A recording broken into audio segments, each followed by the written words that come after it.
Nagsimula ang lahat sa paraang hindi ko kailanman inakala. Hindi ko alam kung paano ko sasabihin to o kung paano ko ipapaliwanag ang nangyari. Pero siguro, ang pagsulat nito ang magiging paraan ko para masimula ng pag-amin. Kahit sa sarili ko lang. Ako si Mika, 29 years old, at kasal kay Carlo, ang taong minahal ko at pinili kong makasama habang buhay. Meron kaming anak, isang 5 taong gulang na babae na siyang dahilan ng mga ngiti ko araw-araw. Pero sa kabila ng perpektong larawan ng buhay na akala ng iba ay meron ako, ay may tinatago akong lihim na nagpapabigat sa puso ko. Ang kwento ay nagsimula noong pumisan sa amin ang kapatid ni Carlo na si Junie. Galing si Junie sa probinsya at pansamantala siyang nakikitira sa amin dahil sa bagong trabaho na nakuha niya dito sa Maynila. Palagi ko siyang nakikita bilang bayaw lang, ang masayahin at paboritong kapatid ni Carlo na minsan ay parang mas bata pa kaysa sa aktwal niyang edad. Wala akong naramdaman na kakaiba noong unang mga linggo niya sa bahay namin. Si Junie ay magalang, mapagkakatiwalaan, at malapit sa anak namin. Naging madali para sa kanya na mag-adjust sa bahay namin. At sa tingin ko, ganun din para sa amin na magkaroon siya bilang bagong kasama. Pero habang lumilipas ang mga araw, napapansin ko ang ilang bagay na hindi ko agad pinansin. Ang mga simpleng bagay, ang mga mata niyang tila masyadong matagal nang nakatitig sa akin, o ang mga biro niyang parang may ibang ibig sabihin. Sa simula, inisip ko na normal lamang ito. Pero sa paglipas ng panahon, naging mas mahirap ang magpanggap na walang kakaibang nangyayari. Magsisimula ang lahat sa maliliit na sandali. Isang gabi, abala ako sa paghuhugas ng pinggan habang si Carlo ay nasa trabaho. Lumapit si Junie para tumulong. Sa simula ay normal lang ang usapan namin. Pero habang tumatagal, napansin ko ang paraan ng pagtitig niya na parang may laman. Nagbiro siya. Ate, hindi ko alam na ang ganda mo pala kapag nagko-concentrate ka. Ngumiti ako. Pero sa loob ko, may kaba. Alam kong mali ang pakiramdam na yun. Pero hindi ko may paliwanag kung bakit na parang may umuusbong nakakaiba sa pagitan namin.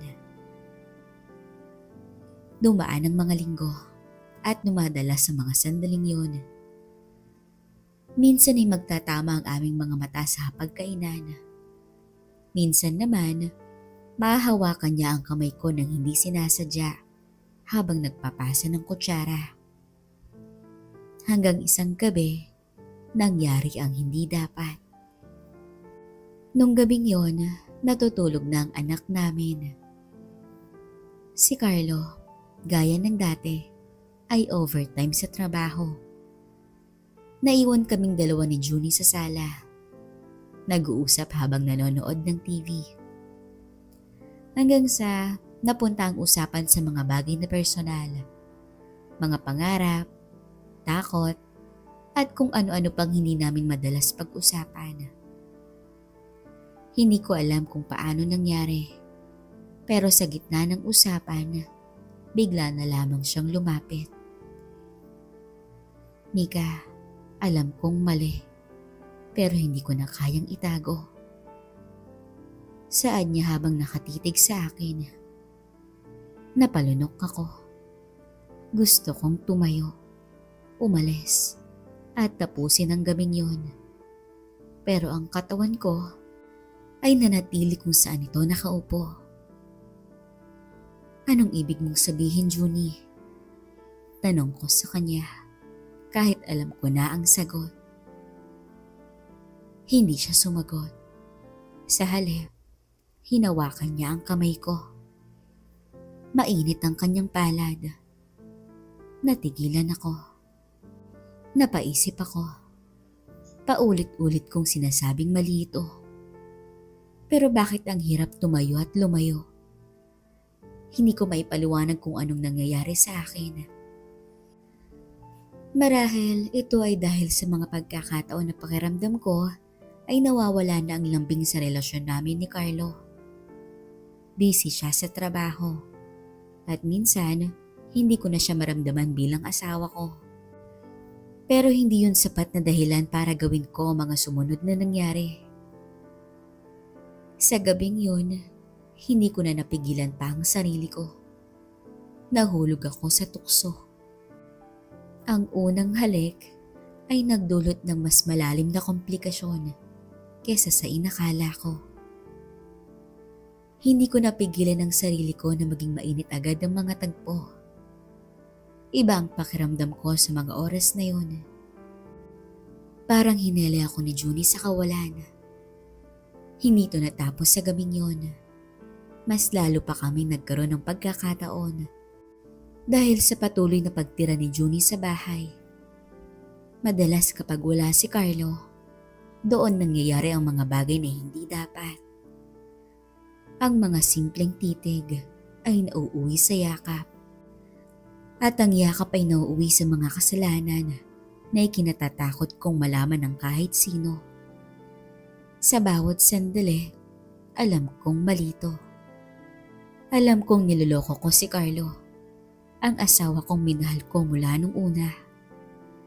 Pero bakit parang hindi ko kayang huminto? Bakit parang sa piling ni Junie ay naramdaman ko ang isang bagay na matagal ko nang hinahanap?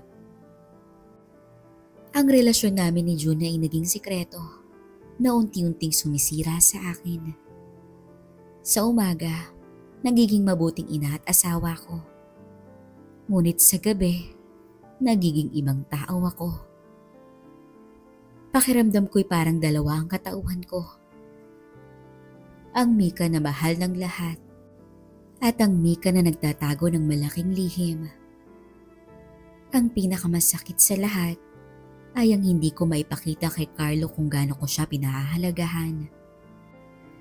Sa tuwing tinitignan niya ako, parang nararamdaman kong alam niya na may mali, pero wala siyang sinasabi.